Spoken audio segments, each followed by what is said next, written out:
माधुरी जी, अब आपसे जानना चाहेंगे हाँ। अबादा फाउंडेशन के आने वाले प्रोजेक्ट जो इनिशिएटिव आप हाँ ले जी, हाँ रही जी, हैं हाँ उनके जी। बारे में कुछ विस्तार से बताएं। और जैसे कि डूशन इंडिया मैंने कहा, इस समय हम पेरेंट्स के साथ मिलकर प्रोग्राम आयोजित करते हैं। इसमें हम ज़्यादा कुछ कर नहीं सकते अवेयरनेस के अलावा, क्योंकि ये जो बीमारी है ये अपने आप में ही सबसे खतरनाक बीमारियों में से एक बीमारी है। बीमारी भी नहीं कह सकते, एक तरीके से डिसऑर्डर है, क्योंकि जेनेटिक म्यूटेशन होता है इसमें। और इसको जो लगने वाली मेडिसिन है वो इंडिया में अवेलेबल नहीं है, वो बाहर अवेलेबल है, और उनका सालाना खर्च करोड़ों में है। तो वो जो दवाई है वो हम नहीं ला सकते हैं।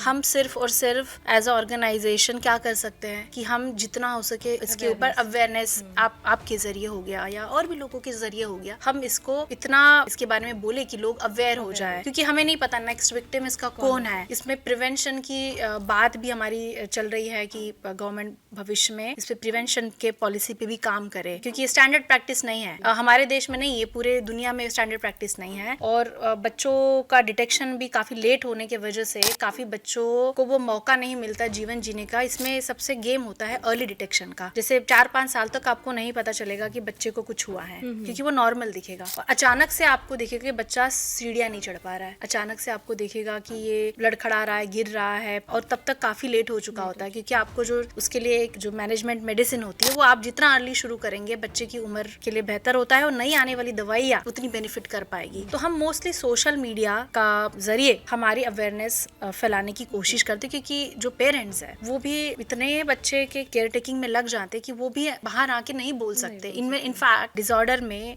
उस फैमिली में चर्निंग पावर्टी आ जाती। चर्निंग पावर्टी यानी कि दोनों में से एक पेरेंट को घर में रहना पड़ता है, तो इनकम आधी हो गई, और खर्चा ज्यादा है। मिनिमम एटलीस्ट 50,000 से लाख रुपए का मिनिमम खर्चा है मंथली, सब थेरेपीज को पकड़ के। तो इसके लिए काफी अवेयरनेस की जरूरत है। आप ये मत सोचिए कि कोई डिजीज, रेयर जेनेटिक डिजीज है तो वो रेयर है। 20% लोग रेयर जेनेटिक डिजीज से पैदा होते हैं, इससे नहीं पर और भी। और 1/3 जो है वो न्यू म्यूटेशन होते हैं, यानी कि आपके फैमिली में वो हो या ना हो, आपके म्यूटेशन। हाँ, और उसका प्रिवेंशन के लिए हमारे पास पॉलिसी नहीं है, और डिटेक्शन के लिए इन्वेजिव जो बच्चा पेट में होता है ना, तो इसके लिए मेरे हिसाब से सरकार ने काफी अवेयरनेस करना चाहिए। जैसे कि मैंने बोला 7,000 रेयर जेनेटिक डिसऑर्डर्स है, उसमें से 20% बच्चे पैदा होते हैं। तो सिर्फ वो बच्चे नहीं सफर कर रहे हैं, बच्चों के साथ वो माँ बाप भी तो सफर कर रहे हैं ना। तो ये 40% पॉपुलेशन हो गया। फैमिलीज भी देखी है, सुनी है मैंने मदर्स से कि जब उनके बच्चे को डिटेक्शन हुआ है तो उनके घर में जाना आना बंद कर दिया, पार्टियों में बुलाना बंद कर दिया, शादियों में बुलाना बंद कर दिया, ये सोच के कि इनके हमें ना फैल जाए। तो टाबू है, तो इसलिए कोई सामने आके बात नहीं करना चाहता, सब कुछ छुप छुप के करना चाहते हैं। तो ये थोड़ा सा